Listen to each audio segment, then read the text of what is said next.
राधे राधे, जय श्री कृष्णा। आप सभी को माघ मास पूर्णिमा की या माघी पूर्णिमा की बहुत बहुत हार्दिक शुभकामनाएं। आज माघी पूर्णिमा के शुभ अवसर पर आप सभी सुनेंगे पूर्णिमा व्रत की संपूर्ण व्रत कथा और 32 पूर्णिमा की व्रत कथा।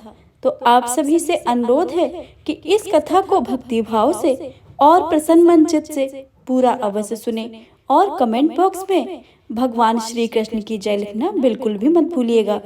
भगवान भोलेनाथ और श्री कृष्ण भगवान की कृपा आप सभी पर और आप सभी के परिवार पर सदा सर्वदा ही बनी रहे। तो प्रेम से बोले श्री गणेश भगवान की जय, कृष्ण कन्हैया लाल की जय, राधा कृष्ण भगवान की जय। आज मुझे कोई ऐसा उपाय बताओ जिसके करने से स्त्रियों को सौभाग्य की प्राप्ति हो, साथ ही उनकी सभी मनोकामनाएं पूर्ण हो जाएं। तब श्री कृष्ण ने कहा कि हे माता, मैं आपको एक अचूक उपाय बताता हूँ, सो आप विस्तार पूर्वक सुनिए। सौभाग्य की प्राप्ति के लिए स्त्रियों को 32 पूर्णिमाओं का व्रत करना चाहिए। इस व्रत को करने से स्त्रियों को सौभाग्य तथा संपत्ति की प्राप्ति होती है। यह व्रत अचल सौभाग्य को देने वाला है और भगवान शंकर के प्रति मनुष्य मात्र की भक्ति को बढ़ाने वाला है। यशोदा जी कहने लगी कि कृष्ण, सर्वप्रथम इस व्रत को मृत्युलोक में किसने किया था? इसके विषय में विस्तार पूर्वक मुझसे कहो। श्री कृष्ण जी कहने लगे कि इस भूमंडल पर एक अत्यंत प्रसिद्ध राजा चंद्रहास से पालित अनेक प्रकार के रत्नों से परिपूर्ण कातिका नाम की एक नगरी थी। वहां धनेश्वर नाम का एक ब्राह्मण था और उसकी स्त्री अति सुशील रूपवती थी। दोनों ही उस नगरी में बड़े प्रेम के साथ रहते थे। घर में धन धान्य आदि की कोई कमी नहीं थी। उनके एक बड़ा ही दुख था कि उनके कोई संतान नहीं थी, जिस वजह से वह बहुत दुखी रहते थे। एक दिन एक बड़ा तपस्वी योगी उस नगरी में आया और वह योगी बाकी सभी घरों में भिक्षा मांगकर भोजन किया करता था, लेकिन उस ब्राह्मण के घर से कभी भी भिक्षा नहीं किया करता था। एक दिन योगी गंगा किनारे भिक्षा मांगकर प्रेम पूर्वक खा रहा था कि धनेश्वर ने योगी को यह सब करते देख लिया। सब कार्य किसी प्रकार से देख लिए। अपनी भिक्षा अनादर से दुखी होकर धनेश्वर योगी से बोले, और सभी घरों में भिक्षा लेते हैं, परंतु मेरे घर की भिक्षा कभी भी नहीं लेते हैं। इसका क्या कारण है? योगी कहने लगा कि आपके धर्म हमें इस बात की आज्ञा नहीं देता है, क्योंकि आप अभी गृहस्थ जीवन में एक सुख से वंचित हैं। आपके घर संतान होने पर मैं आपके घर से भी भिक्षा स्वीकार कर लूंगा। उन्होंने कहा कि जिसे संतान नहीं है उसके घर से भिक्षा लेने से मेरे भी पतित हो जाने का भय है। धनेश्वर की यह बात सुनकर बहुत दुखी हुआ और हाथ जोड़कर योगी के पैरों पर गिर पड़ा और दुखी मन से कहने लगा कि आप मुझे संतान प्राप्त के उपाय बताएं। आप तो सर्वज्ञ हैं, मुझ पर अवश्य ही कृपा कीजिए। धन की मेरे घर में कोई कमी नहीं है, लेकिन मैं संतान न होने के कारण अत्यंत दुखी हूँ। आप मेरे इस दुख का हरण कीजिए। यह सुनकर योगी कहने लगे, तुम माता चंडी की आराधना करो। घर पहुंचकर उन्होंने यह सारी बात अपनी पत्नी को बताई और खुद वन में चला गया। वन में पहुंचकर उसने माता चंडी की आराधना और उपवास किया। माता चंडी ने 16 दिन के बाद उसको सपने में दर्शन दिए और कहा कि हे धनेश्वर, जा, तेरे पुत्र रत्न प्राप्त होगा, लेकिन उसकी आयु सिर्फ 16 वर्ष की होगी। 16 वर्ष की आयु में उसकी मृत्यु हो जाएगी। अगर तुम दोनों स्त्री और पुरुष 32 पूर्णिमा का व्रत करोगे तो यह दीर्घ आयु हो जाएगा। जितनी तुम्हारे समर्थ हो उतने आचे के दिए जलाकर शिव जी भगवान की पूजा करना, लेकिन 32 पूर्णिमा ही होनी चाहिए। सुबह होते ही तुम इस स्थान के पास एक आम का पेड़ दिखाई देगा, उस पर चढ़कर एक फल तोड़कर अपने घर ले जाना। अपनी स्त्री को इस बारे में बताना। सुबह होने के पश्चात वह स्वच्छ होकर शंकर जी का ध्यान करके उस फल को खा ले। तब भगवान शंकर की कृपा से उसको गर्भ हो जाएगा। जब ब्राह्मण सुबह उठा तो उसे उस स्थान पर आम का पेड़ दिखाई दिया, लेकिन वह चढ़ नहीं पा रहा था। यह देखकर उसे बड़ी चिंता हुई। उसने भगवान गणेश की उपासना की और कहा कि हे दयानिधि, अपने भक्तों के विघ्नों का नाश करके उनके मंगल कार्य को करने वाले, दुष्टों का नाश करने वाले, रिद्धि सिद्धि देने वाले, आप मुझे इतना बल दें कि मैं अपनी मनोकामनाएं पूरा कर सकूं। इसके बाद वह पेड़ से फल तोड़कर अपनी पत्नी के पास गया। उसकी पत्नी ने पति के कहे अनुसार इस फल को खा लिया और वह गर्भवती हो गई। देवी की कृपा से उसे बहुत सुंदर पुत्र पैदा हुआ। उसका नाम उन्होंने देवीदास रखा। माता पिता के हर्ष और शोक के साथ वह बालक बढ़ने लगा। भगवान की कृपा से बालक बहुत ही सुंदर था, सुशील और पढ़ाई लिखाई में भी बहुत ही निपुण था। दुर्गा जी के कथानुसार उसकी माता ने 32 पूर्णमासी का व्रत रखा। जैसे ही 16वां वर्ष लगा, दोनों पति पत्नी बहुत दुखी हुए, कहीं उनके पुत्र की मृत्यु न हो जाए। उन्होंने सोचा कि अगर उनके सामने यह सब कुछ हुआ तो वह कैसे देख पाएंगे। तभी उन्होंने देवीदास के मामा को बुलाया और 1 वर्ष के लिए देवीदास को काशी पढ़ने के लिए भेज दिया। 1 वर्ष के बाद उसे वापस लेकर आ जाना। देवीदास अपने मामा के साथ घोड़े पर सवार होकर चल दिया। उसके मामा को यह बात नहीं पता थी। दोनों पति पत्नी ने 32 पूर्णिमा का व्रत पूरा किया। दूसरी तरफ मामा और भांजे दोनों रात गुजारने के लिए रास्ते में एक गांव में रुके। उस दिन उस गांव में ब्राह्मण की कन्या का विवाह होने वाला था। जिस धर्मशाला में वर और बारात आकर रुके थे, वही धर्मशाला में देवीदास और उसका मामा ठहरे हुए। उधर कन्या को तेल आदि चढ़ने के बाद जब लग्न का समय आया तो वर की तबीयत खराब हो गई। वर के पिता ने अपने परिवार वालों से विचार विमर्श करके कहा कि यह देवीदास मेरे पुत्र के जैसा है, मैं इसके साथ लगन करा दूंगा और बाद में सारी काम मेरे बेटे के साथ पूर्ण हो जाएंगे। ऐसा कहने के बाद वर के पिता देवीदास को मांगने के लिए उसके मामा के पास गए और उन्हें सारी बातें बताईं। मामा ने कहा कि कन्यादान में जो कुछ भी मिलेगा वो हमें दे दिया जाए। वर के पिता ने बात स्वीकार कर ली। इसके बाद देवीदास का विवाह कन्या के साथ संपन्न हो गया। वह अपनी पत्नी के साथ भोजन कर सका और मन में विचार करने लगा कि ना जाने यह किसकी पत्नी होगी। यह सोचकर उसकी आंखों में आंसू आ गए। तब वधू ने पूछा कि क्या बात है, आप उदास क्यों हो? तब उसने सारी बातें पत्नी को बता दी। वह कन्या कहने लगी कि यह ब्रह्म विवाद के विपरीत है। आप ही मेरे पति हैं, मैं आपकी ही पत्नी रहूंगी, किसी अन्य की कभी नहीं होगी। तब देवीदास ने कहा कि ऐसा मत करिए, क्योंकि मेरी आयु बहुत कम है, मेरे बाद आपका क्या होगा। लेकिन उसकी पत्नी नहीं मानी और बोली कि स्वामी आप भोजन कीजिए। दोनों रात में सोने के लिए चले गए। सुबह देवीदास ने पत्नी को 4 नगों से जड़ी एक अंगूठी दी और एक रुमाल दिया और बोला कि हे प्रिय, इसे लो और संकेत समझकर स्थिर चित्त हो जाओ। मेरे मरण और जीवन के लिए एक पुष्प वाटिका बना लो, उसमें सुगंधित वाली एक नव मल्लिका लगाओ, उसको प्रतिदिन जल से सींचना और आनंद के साथ खेलो कूदो। जिस समय और जिस दिन मेरा मरणांत होगा, उस दिन वह फूल सूख जाएंगे और जब यह फिर हरे हो जाएं, तो जान लेना कि मैं जीवित हूँ। यह समझाकर वह वहां से चला गया। इसके बाद जब वर और बाकी बाराती मंडप में आए तो कन्या ने उसे देखकर कहा कि यह मेरा पति नहीं है, मेरे पति वह हैं जिनके साथ रात में मेरा विवाद हुआ था। इसके साथ मेरा विवाह नहीं हुआ है। अगर वह वही है तो बताए कि मैंने इसके क्या दिया है।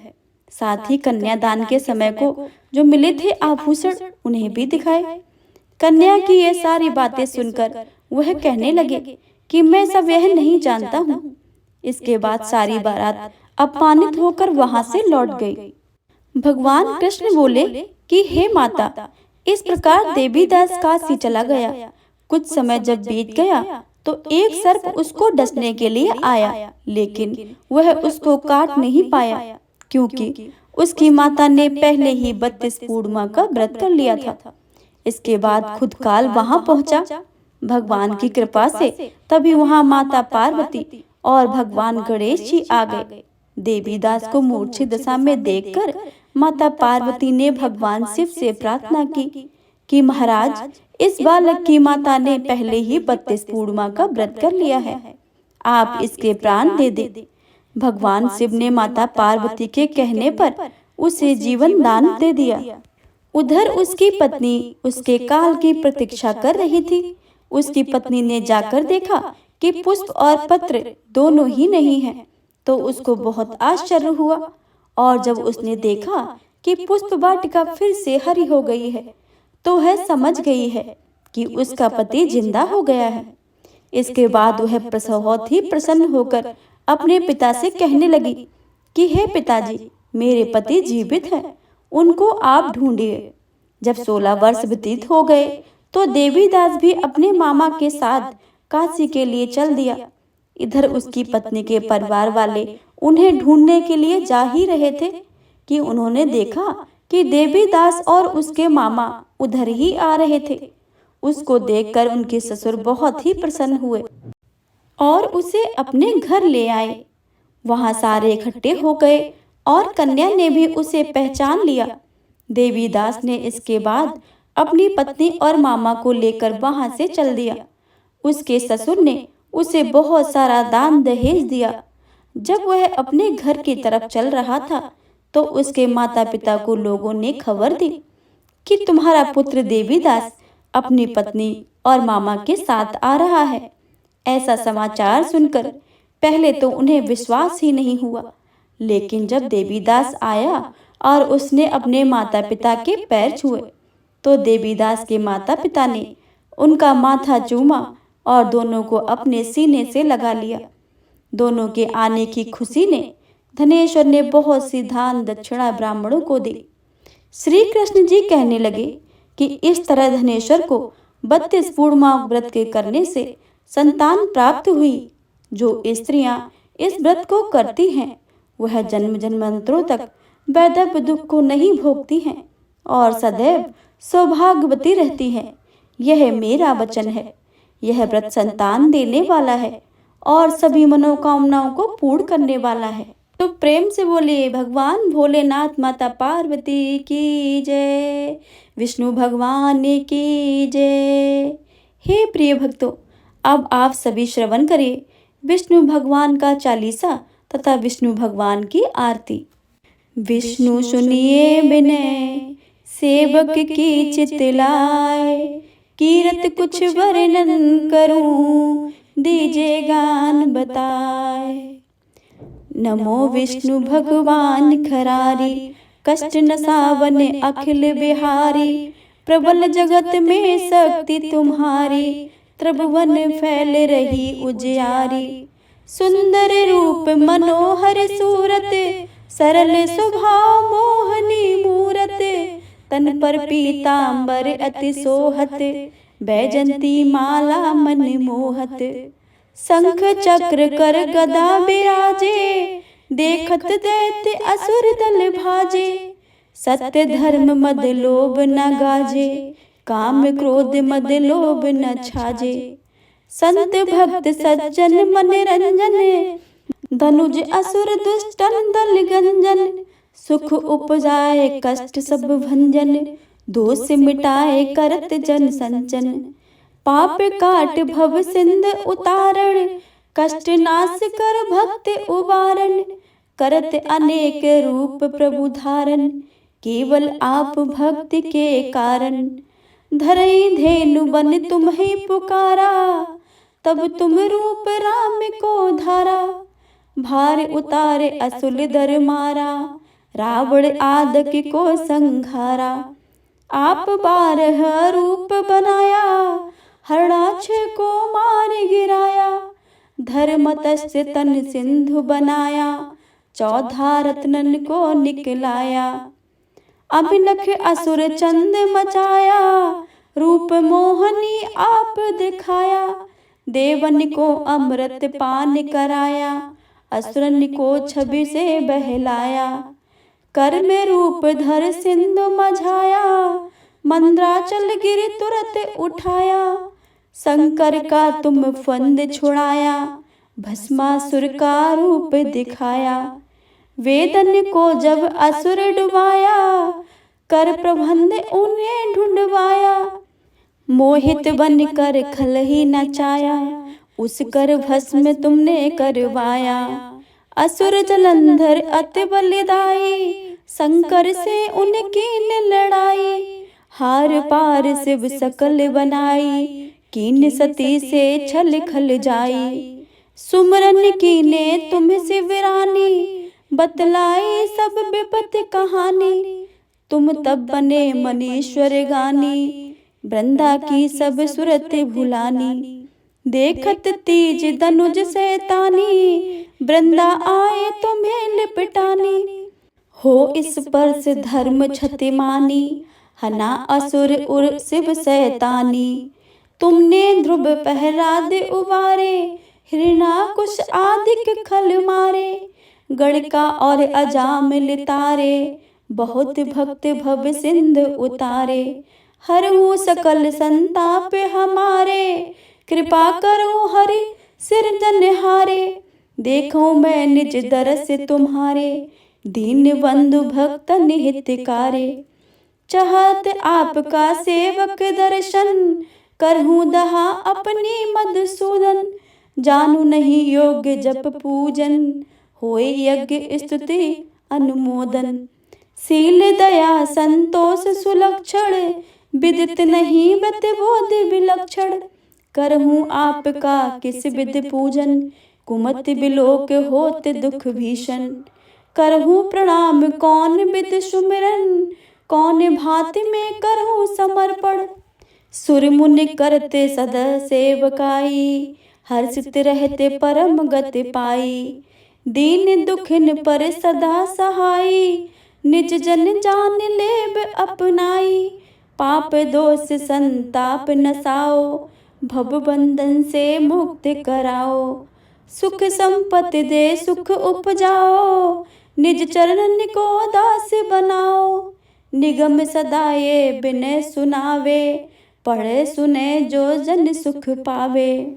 प्रेम से बोलिए भगवान विष्णु की जय, माता लक्ष्मी की जय। ओम जय जगदीश हरे, स्वामी जय जगदीश हरे। भक्त जनों के संकट, दास जनों के संकट, क्षण में दूर करे। ओम जय जगदीश हरे।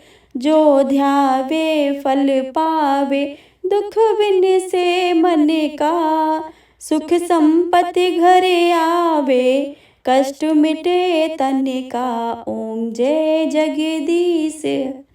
मात पिता तुम मेरे, शरण गहूँ किसकी। स्वामी शरण पढ़ूँ मैं किसकी। तुम बिन और न दूजा, आस करूँ जिसकी। ओम जय जगदीश हरे। तुम पूर्ण परमात्मा, तुम्हें अंतर्यामी। पार ब्रह्म परमेश्वर, तुम सबके स्वामी। ओम जय जगदीश हरे। तुम करुणा के सागर, तुम पालन करता। मैं तुम पालन करता, मैं सेवक तुम स्वामी। कृपा करो हरता। ओम जय जगदीश हरे। तुम हो एक अगोचर, सबके प्राणपति। स्वामी सबके प्राणपति। किस विधि मिलूं दयानिधि, तुमको मैं कुमति। ओम जय जगदीश हरे। दीन बंद दुख हरता, तुम रक्षक मेरे, स्वामी तुम ठाकुर मेरे।